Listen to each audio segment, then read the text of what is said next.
I'd like to welcome Dr. Bill Hassan from Washington, D.C. I first knew Bill, if I can call him that, about 34 years ago. He was my boss at the University of Massachusetts. And we were working in a program for black students called SEBS, which still exists, but at the time I was running the English program for it. And Bill's job with respect to me was to make sure that I did the right thing by black students. And he let me know that most days. In any case, it was a wonderful program. It was a time when the state saw fit to give money to students and to encourage people, especially people who didn't have very much to go to school. As we all know, that has changed dramatically since. In any case, Bill also started the first radio station for jazz in Western Massachusetts, which was a great moment. This happened in the 70s. He also, in the 70s, at the University of Massachusetts, had Duke Ellington play at Bowker Auditorium. Bill has done a tremendous amount of research on the subject of jazz. For his whole life, practically. He originates from Chicago, which was, of course, one of the great centers of jazz. I'm not going to say too much more, although I could say a great deal, but one thing that he did when he went to Washington, D.C., which I thought was really interesting, was that there used to be a lot of neighborhood bars, you know, sort of down and out bars on corners in almost every neighborhood. And what Bill did, with some funds from the D.C. government, was to turn those bars into jazz places by rounding up all of the out-of-work jazz players in the Washington, D.C. area and turning these places into places where you could take your family. You know, you could take your kids and listen to music. It was, he took me around to see these places one time. It was such a creative and wonderful and progressive thing to do. I guess maybe I won't say any more other than the fact that Bill has been concerned his whole life with high scholarship and with a perpetual struggle to help people. So, welcome. Thank you.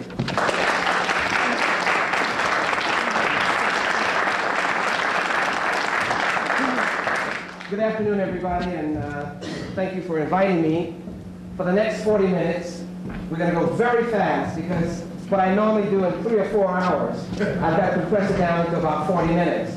So bear with me. We're going to be moving very fast.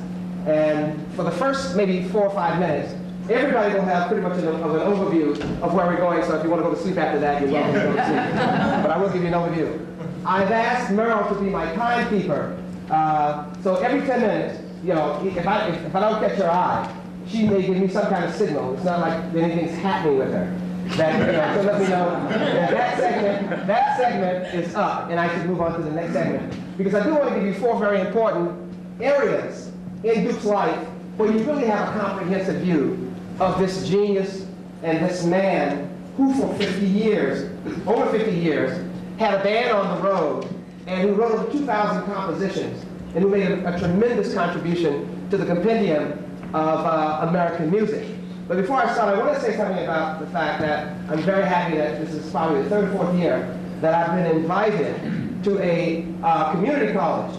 And I'm always excited when I'm invited to community colleges because I think it's very important that since 1901, when the community college movement started, it started in Illinois with the Joliet Community College, and it's spanned a long period of time, that very often community colleges are overlooked in terms of having the resources and having people come in and present information, all sorts of information. So I would like to say that I'm very happy to have been invited here. I support the community college movement, and the history of the community college movement is one that one should be very proud of. Second of all, why celebrate Black History Month?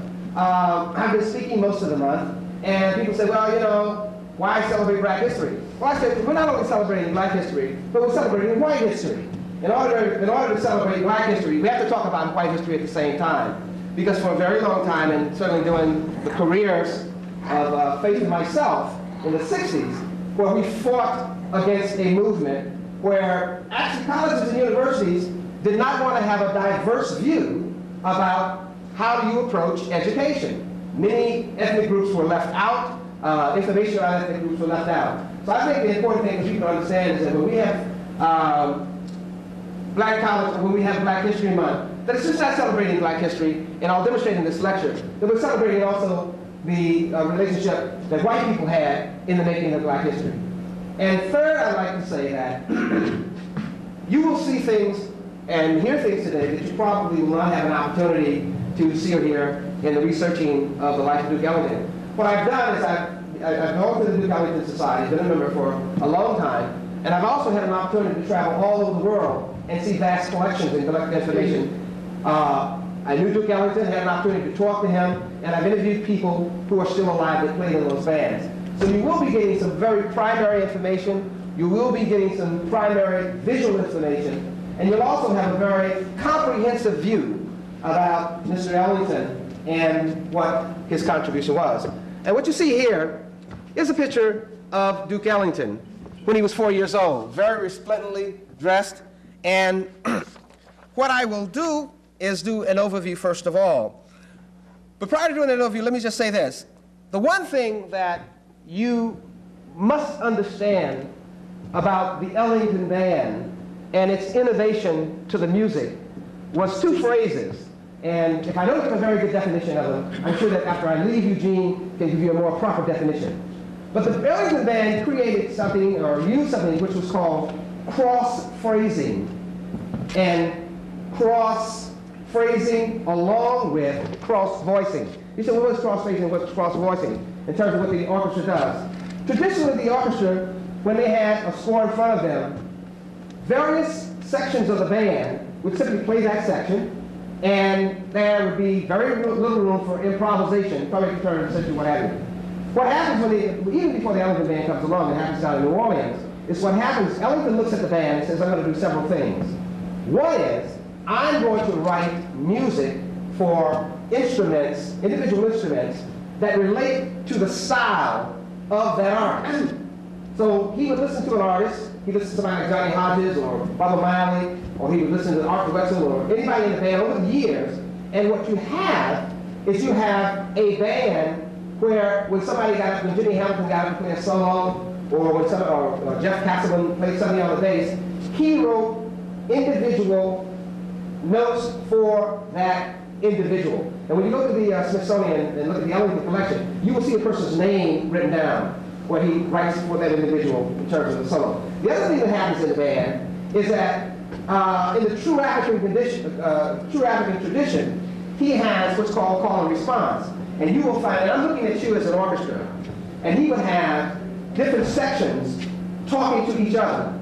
This section would be talking to this section. The sax section may be talking to the trombone section. Different sections talking to each other. You have cross-voicing, you understand. Then you have cross-phrasing. You may have somebody within the band while the sections are talking to each other. You may have somebody improvising within those voicings. Right? Right. And that's not easy to, I mean, as a writer, that's very difficult to do. And also difficult to read, and I'll show you when I play this first tune. So remember those things, cross-voicings and cross-phrasing in the Ellington Band, and the improvisation that occurs when you have the notes being written for individuals. So I think I'm going to get to some music now. Because what I'm going to talk about, I'm going to move this, I'm going to give you a little bit about Ellington and Washington, and I'll show you some slides. And then I'll start talking about the Cotton Club period, and I'll show you some slides. Then I'll talk about the sacred concerts, if I have time to get to that. And I will talk about a couple of things. I'll talk about the 1940 band, which is a very important band. It inspired World War I. We have a lot of information of what happened in World War II and how the music vastly changed when people came back from Europe after having here, persons like James Reese, Europe Band, Sidney Bechet had been to Europe. A lot of the Africans Africans from African nations who fought in World War I and stayed in Europe at that time, bringing those kinds of rhythms. And the fact that we had gone through that period of Jazz Age where you had people like Josephine Baker going over there dancing around with bananas around her waist. It's nothing but bananas. And so the whole conception, of moving from burlesque to vaudeville in terms of theater had changed. So let's listen to a very complicated, what I would consider to be a very complicated piece, but one of the first pieces that Duke would play early on in the bands of the Kentucky Club and the Cotton Club. And then I'll start talking you through the sidebars for the people who want to go to sleep after a while. Okay? All right, here we go.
Minutes up.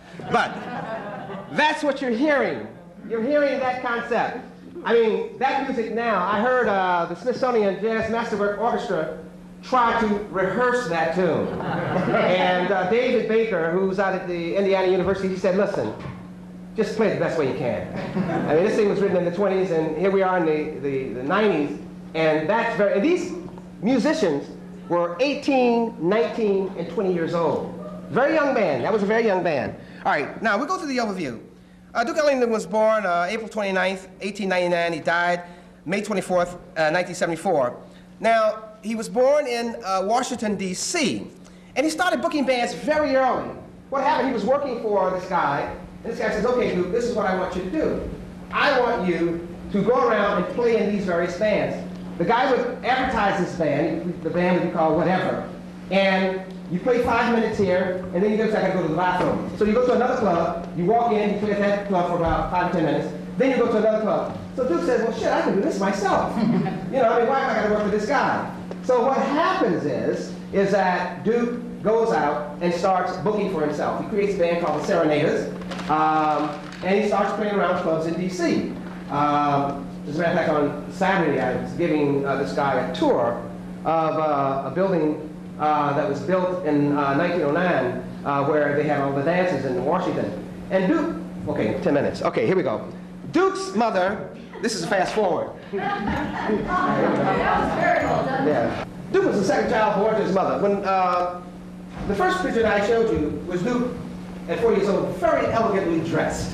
I mean, from the time that he was 4 years old all the way to the time that he died, he was known for his dress. Very early on, because Duke was an art student, he designed a lot of his stages.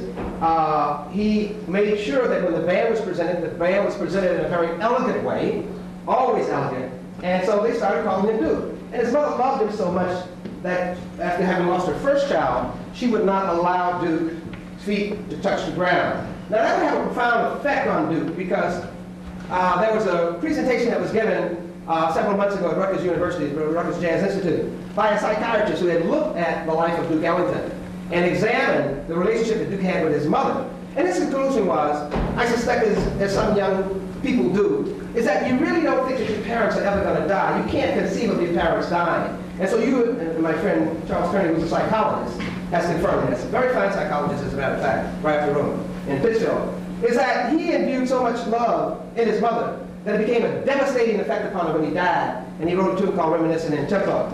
This is a picture of his father. His father, James Edward, Duke, and this other guy over here is a player by the name of Fred Guy. The interesting thing about Duke and his mother and father, they went to different churches. One was called the 19th Street Baptist Church, and the other was called the AME Zion Church, John Wesley AME Church. Two different churches.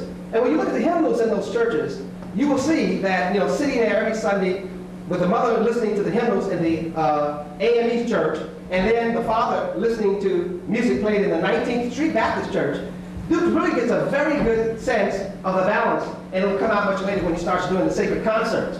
And the interesting thing about it is that now the 19th Street Baptist Church, which is now up on 16th Street in D.C., was an old Jewish synagogue, And so when Duke comes back and he sees all these changes and what have you, is very interested in terms of a lot of the emphasis that it has on his music. Now, we get to the ladies. This is Duke's first wife. Duke married very early. Edna Thompson, his very first wife, gorgeous and everything. Married her in 1918, had MRSA, and MRSA would stay in Washington, D.C. until he needs to go off and take his gig in New York, second time.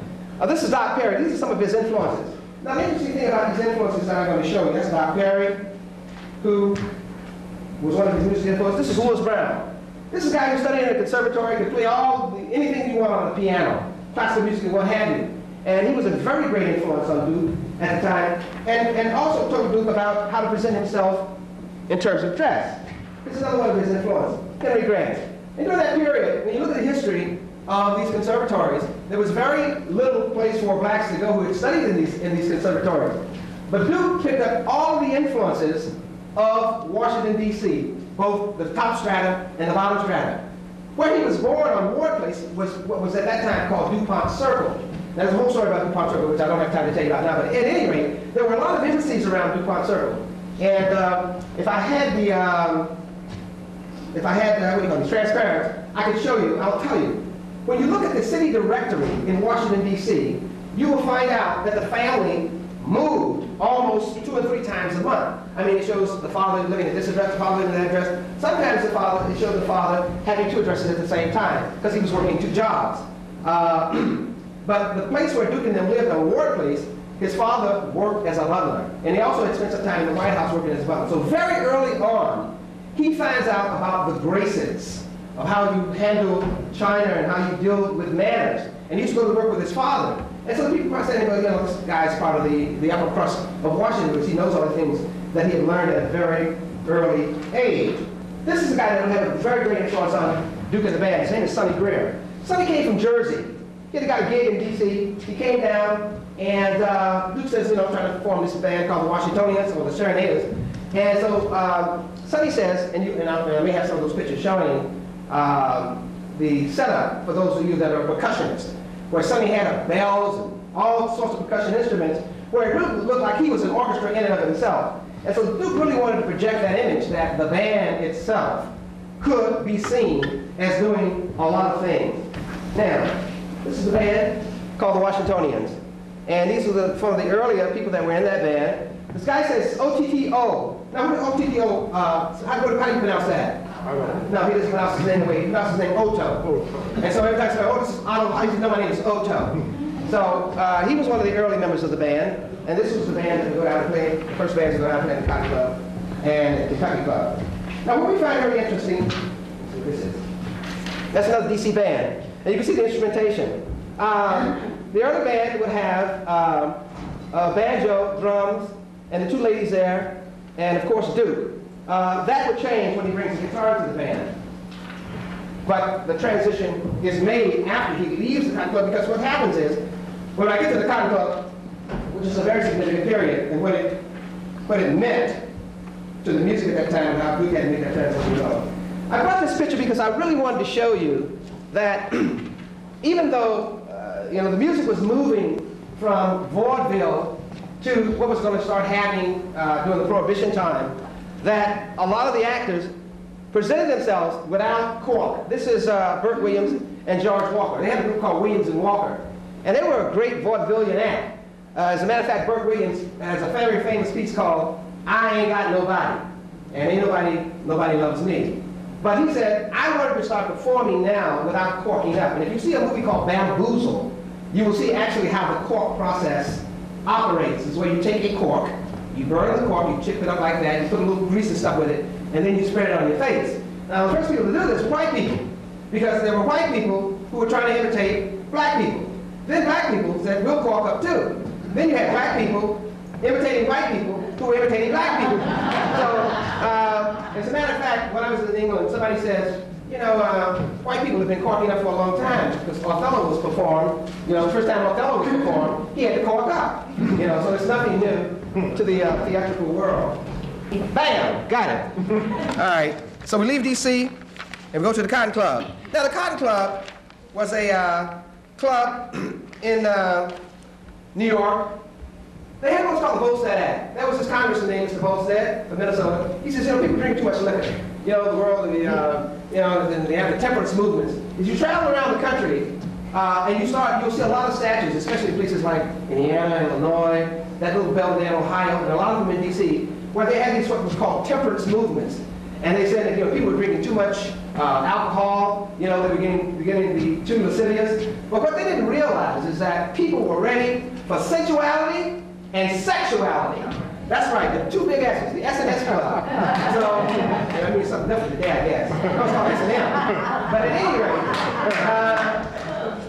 so the crooks in Chicago says, hey, listen, this is an opportunity for us to start these places where they will be exclusive only to white people. So hence, we had the Cotton Club. Now, I had a picture over here I was going to show you. I don't have no transcript, but I'll tell you about this guy. This guy by the name of Boney Madden. He was a gangster.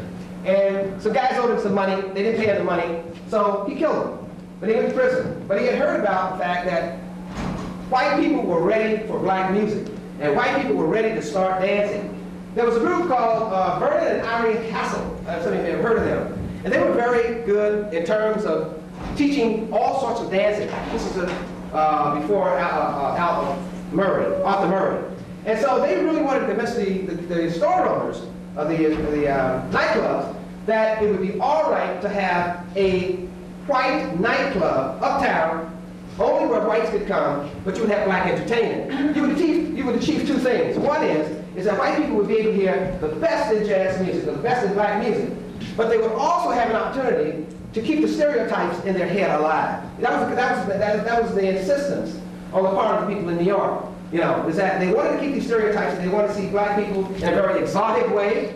They wanted to see them in a very sexual and sensuous way. And they would want to be able to say that they're being entertained by the best musicians. So therefore, Duke Ellington, when the band goes to the Kentucky Club, and the Kentucky Club is like my old Kentucky home, and the Cotton Club is like picking cotton. So it had those kinds of things, those notions that would fit very well in. Now, this is the Cotton Club. This is the thing for the Cotton Club. It's very interesting, eh? There's an advertisement for the Cotton Club. Everything you want. Here's this black man ravishing this white woman, and this black woman over there butt naked. Then you got this man looking there, and you got this guy looking like a monkey, and this guy has oh, yes! He's a voyeur. He's looking at it, and he's just loving that. So the club owners say, well, you know, this is the kind of thing that, you know, will really bring the stereotype alive. So that's only one of them. Then you have chorus girls. All right. Cotton chorus line, and I have had several of those, but for the purposes of time, I only have one. One of the prescriptions for being a chorus girl in the Cotton Club was you had to be what was called high yellow. Before the Civil War, and all during slavery, as we very well know, we had a very large mulatto population being created in America. And I won't belabor you with a lecture on that, but one of the prescriptions was that the audiences wanted to be looking at people who had the talents of black people, but almost looked like they were white. And they had what was called the paper bag test. A guy was sat at the door with a paper bag and a bell, because you had some blacks who were trying to pass for whites. And a lot of blacks did pass for whites, and then some blacks who were passing for white and could pass for white defected. You understand? So you'll see a lot of the pictures of the Cotton Club chorus girls who are very high, what they call high yellow. And years later, they would have a statement called, where they would call themselves we sorts. We sorts. We sort of this, and we sort of that. You know, so they would have the benefit of both worlds. So Duke comes to the Cotton Club, and he sees this lady in the chorus line, and she's so gorgeous, he's trying to play the piano, but Duke develops a style very early in his career, and when you look at movies, you'll see it. It looks like he's playing the piano, but his hands are really above the keys. He's hitting one or two, because he's looking at Mildred. And every night, you know, and he says it in his biography, you know, and he's looking at Mildred, so finally he says, hey, you know, Mildred, I think we can make it. You know, I mean, she said, well, Duke, you gotta be playing the piano, otherwise I'll lose my job and we don't have music. So they hook up and start living together. But then, da-da, they had in the club where they had these ladies dressed up in these bonnets, and they just walk around. They would be kind of atmospheric people. They couldn't dance, they couldn't sing, but they just simply walk around like you're on a plantation. You walk around and people would see you. Evie Ellis, and that's the kind of outfit she would wear in the club at night, just to give it atmosphere. Another high yellow woman. She looks white, doesn't she? But she's not. So Duke was hanging out with the other lady, then he sees this lady, he says, oh my God, you know, so I didn't say dumped her. He started liking this lady a lot more. And she would stay with Duke for the rest of his life.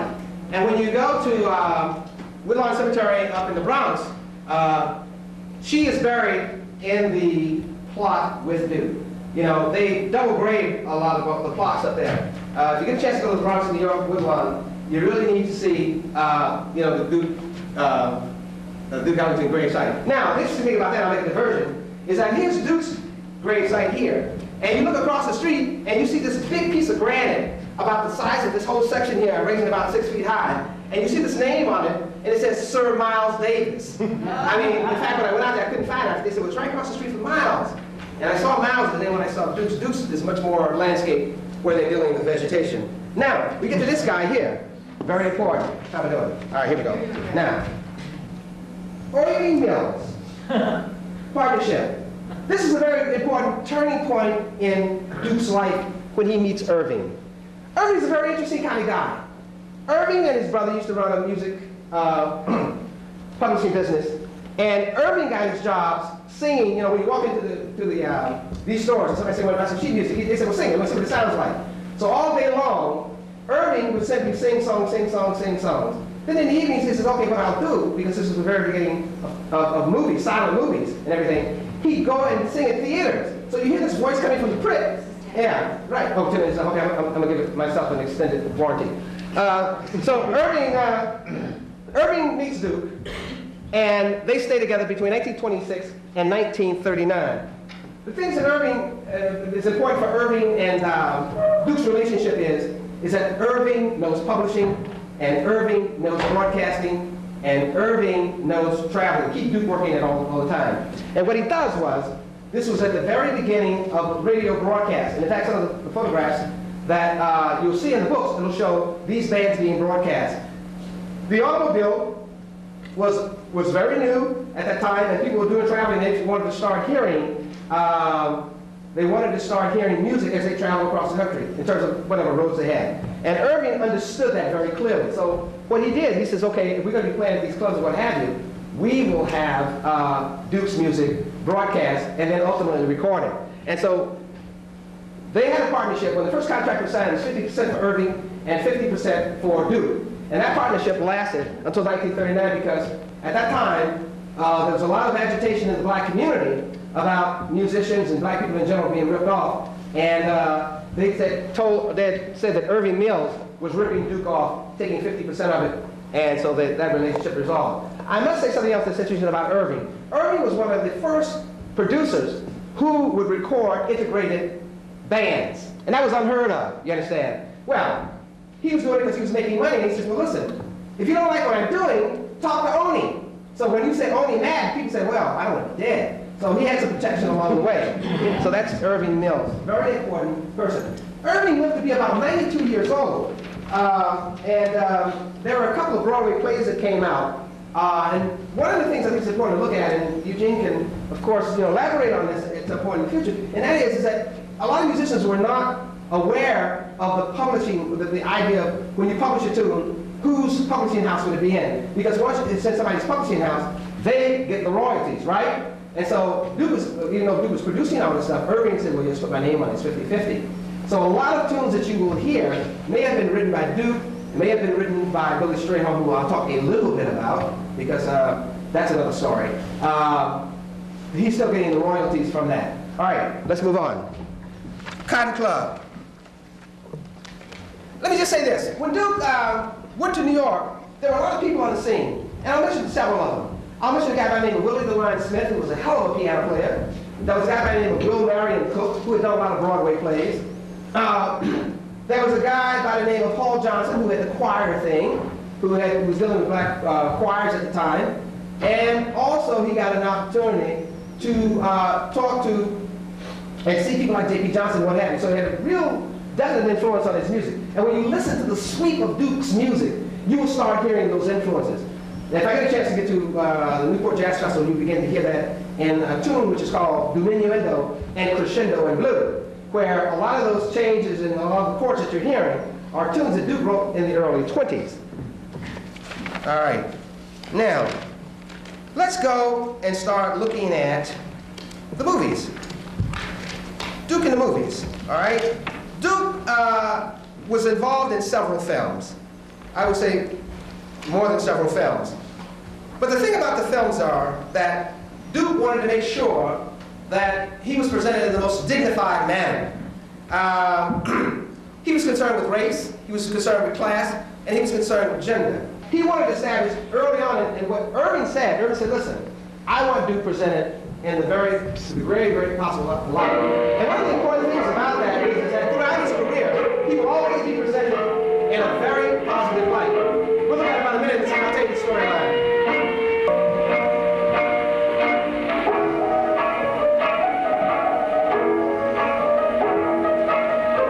This guy, Snake Tucker, traveled with Duke for a very long time. He's a guy who stand out and dance and wouldn't anything move but his hips. It's all that would move, hips.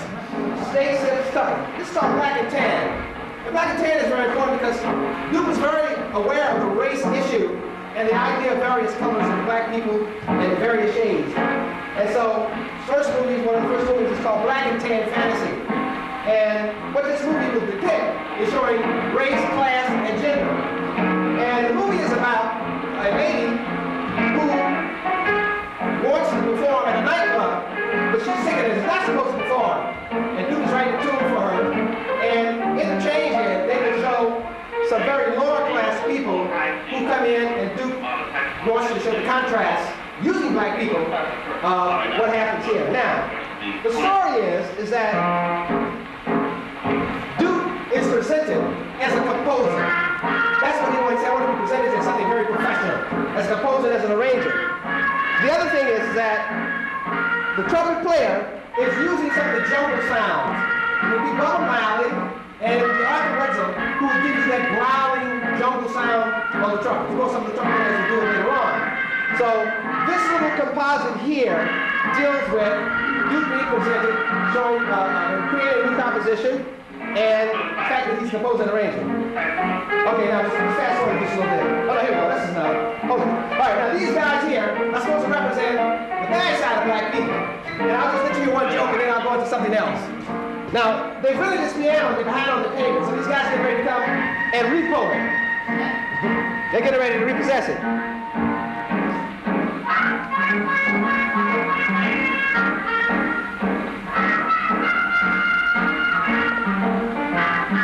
Yeah, one set of musicians, like I said, who Walker Williams, and they were fighting the stereotypes. And there are another people like Duke Ellington who had an audience who said, showing that these stereotypes are, okay, here we go. Watch this. I want to say one joke, and then it's a whole series of things that happen in movies after, even before this point. Watch.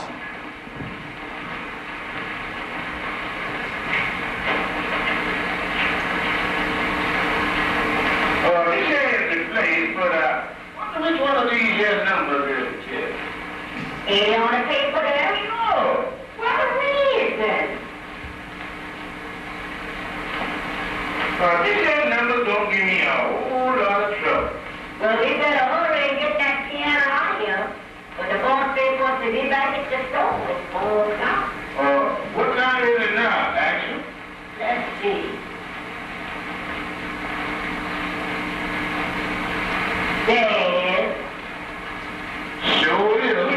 might kill it. Yeah. See, now, what had happened at this point, a couple of things are happening to kill it. Right? A couple of things are happening at this point in the movie industry. The movie industry, even in its cartoons and in its movies, wanted to keep this image. Years later, it would be Amos and Andy, who were white people. Truman Johnson and Charles Corral would play two black people, and then, of course, later, Tim Moore and other people would take over those parts. So you have in the movie industry Ellington appearing in a lot of these films that he tries to break the stereotype, and then you have the film industry, of course, continuing with these images. Let me just talk about a couple of other movies. Ellington would not only perform in movies, but he would write music scores. He would write for Anatomy of a Murder. He would write for Beverly for Beverly, and he would write various movie scores. And some of them would turn out very positive, but then sometimes he would get caught in the middle. He got caught in the middle in two instances. One was where he had a producer who wanted to impress his backers that he was in with black people. And he would parade into the, we call the venture capital meeting, with a black lady on his arm, and people said, well, he's in with black people, so we'll let him make this film. These black people are not going to get on this film and embarrass us. And then you had on the other side, people much later, like Otto Preminger, who, when he saw Dorothy Dandridge, he fainted. He says, well, I got to have Dorothy Dandridge. So he would ask Duke to write scores for his movie Anatomy of a Murder. And he also wanted to establish himself in Hollywood, showing that he was nice to black musicians, because there had been a movie out earlier called Man with the Golden Arm. I don't know if any of you have ever seen that, where the jazz things were being used. I might add that British cinema went a totally different way. And when you read the literature about British cinema and how they use that jazz, especially with writers like John Osborne, where they did his movies and they use jazz background, it was for a totally different reason. How much time I got? Let me tell you about the Newport Jazz Festival. But before I mention that, I'm going to split this up 5 minutes for Ellington's suites. I have to do this. Now, this is how we're going to do it. Here it is, right here. I think Ellington did a number of suites. He did a number of suites. Afro-Eurasian and Eucalyptus. He did Afro-Balza. And what he tried to do, you see the enormity of this man, who was on the road almost 300 days a year and traveled all over the world, all these foreign countries. Met Truman, met Nixon, met Johnson, met the Queen of England, did a thing called the Queen Suite. So beautiful, the Queen said, I'm going to have one copy of this, one LP made. She had an LP made of a suite that Duke wrote for her, and she made one copy of it for herself. That was such a gorgeous thing. But I want you to hear, this is a tune that Duke really loved Louis Armstrong. He gave homage to that.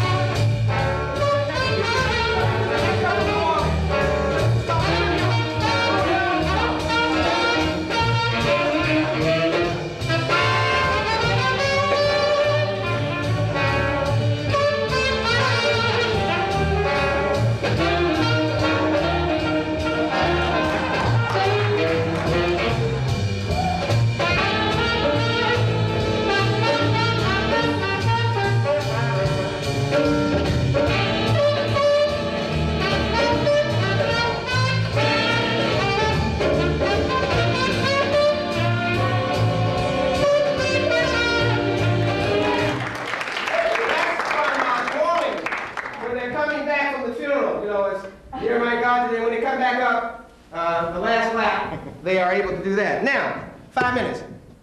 In there was a concert that took place in Newport, Rhode Island, called Newport Jazz Festival. At that time, most big bands were disbanding, and Duke thought that, with the Beatles and everybody, people were turning away from jazz. They didn't want to hear jazz anymore. So they said, okay, let's go up to Newport and play. And what happened was, the band was supposed to do its presentation, and they got on to do the presentation. They could only play 2 numbers because 3 members of the band were not there. They were essential for the recording of the concert itself. Now, Newport Jazz Festival produced 2 CDs.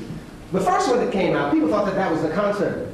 But they found out later that they only had one side of the music. And what happened, they also didn't know that another set of people were recording it, Voice of America. So if you ever buy Newport Jazz Festival, buy the one that says the Newport Jazz Festival Complete, and it'll say complete. And it was a show where a guy by the name of, I think, Phil Schaff out of New York was able to take the tapes from both channels, and it's really mono stereo that came together. And we have to thank the Voice of America for that. But one of the tunes that came out of the band was a tune called Diminuendo and Crescendo in Blue. Yes. I was going to do something for the sake of concert, but we'll do this instead. And then we'll end with Frank Sinatra.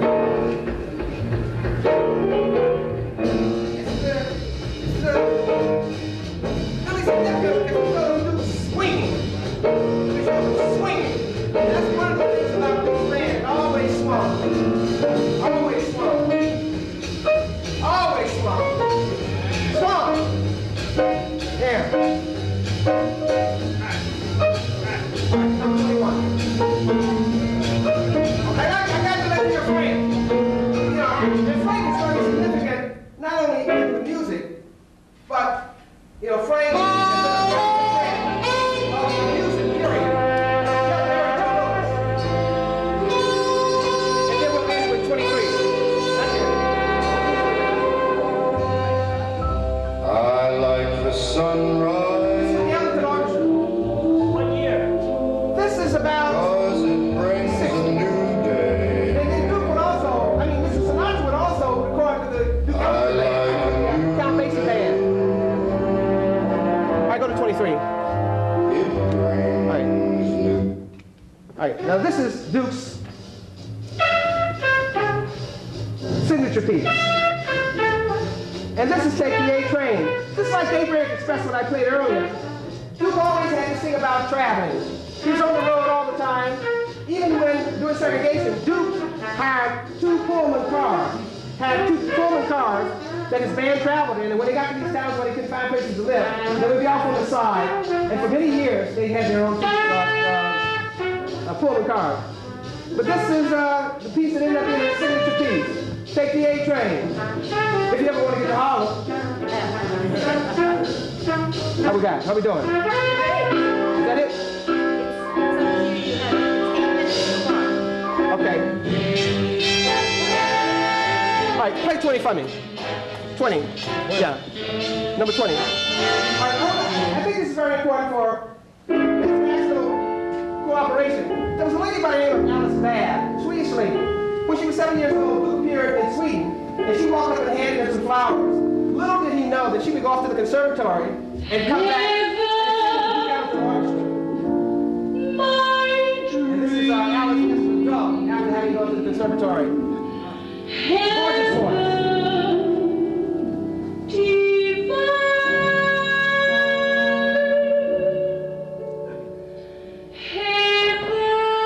Okay, that's cool.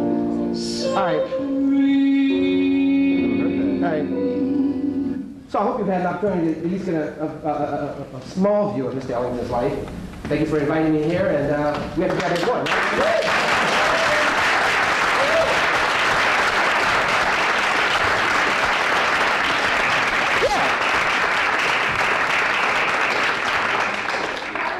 Yes, sir. Do you want to say anything about Billy Strayhorn and the relationship at all? Yeah, I can talk about Billy. Yeah, that's, you know, the literature now is coming out. I've had an opportunity to go to Pittsburgh and talk to, you know, some people that are still alive. You know, there's a book out by David Hodges about... Yes, I read that. Yeah, but there's another one coming out. There's another one coming out talking about the composition. Duke meets Billy in 1939. I didn't get a chance to get to the 1940 band, but that band is the band. In 1939, he breaks off his relationship with Irving Mills. 3 new people come into the band, one being Ben Webster, which I didn't get a chance to get to today. And then at that point, when Billy and Duke start writing together, it becomes very difficult. When you go to the Smithsonian and you start looking at the compositions, Duke would call Billy up and say, listen, give me a feeling on this particular tune, and then I'll do the same thing and we see what's happening. Over a period of time, you can tell the difference between Duke and Billy's writing. The one thing I would say about Billy is that because of his sexual preference at the time, you know, he had to really be very careful. He was helpful, though, to Duke when they started doing movies like the Paris Blues, because Billy traveled to Paris quite often. He had to go out of the country or other places, you know, where he could be with his lovers and what have you. And that's not the point, though. But the fact of the matter is that he is just as important as a lot of other writing teams that we saw. Now, since you asked that question, I want to say something about somebody else. That was right, we were doing the Cotton Club for years. A lot of the guys in the band also wrote, and a lot of them, contributed to the Ellington Orchestra, but not as much as Strayhorn. Strayhorn itself is another lecture. That's why I said I didn't want to start getting into it, because it becomes very, but the other person I wanted to mention was a lady by the name of Dorothy Fields. Dorothy Fields, and you really should go on the web and find out about this lady, because very early on, she was the daughter of a guy named Lou Fields who was dealing in vaudeville and what have you. Dorothy Fields, remember that name. She wrote a lot of those Cotton Club tunes, but she also went off and wrote with some of the great writers like Gershwin and with Gershwin and Lerner. And she's very important in the early period of Duke's music. Any other questions? Another question? Okay. Yeah. That's lovely. All right. I'll be around if you have any other questions, and you want to talk about stuff. And let me just say, while the tape is still on, because I said I would do this. I want to say something on tape for this. There's a guy who's in his 80s. His name is Jack Tower. Great guy. Very good friend of mine. He has a very great collection. And he did an album called Duke Ellington at Fargo. It was done in 1940. He was a college student in South Dakota at the time. And he came down and recorded Duke's band. So if you ever see anything that has been mastered by this guy named Jack Tower, really try to get it and listen and look at the contribution that Jack has made. I have some photographs that people want to look at them when we go outside here that Jack took of that concert in the Fargo. Fargo's very interesting. You can take it. He comes from Fargo. I mean, a lot of musicians come from Fargo because it was a railhead, and so they brought entertainment there. Okay. Thanks.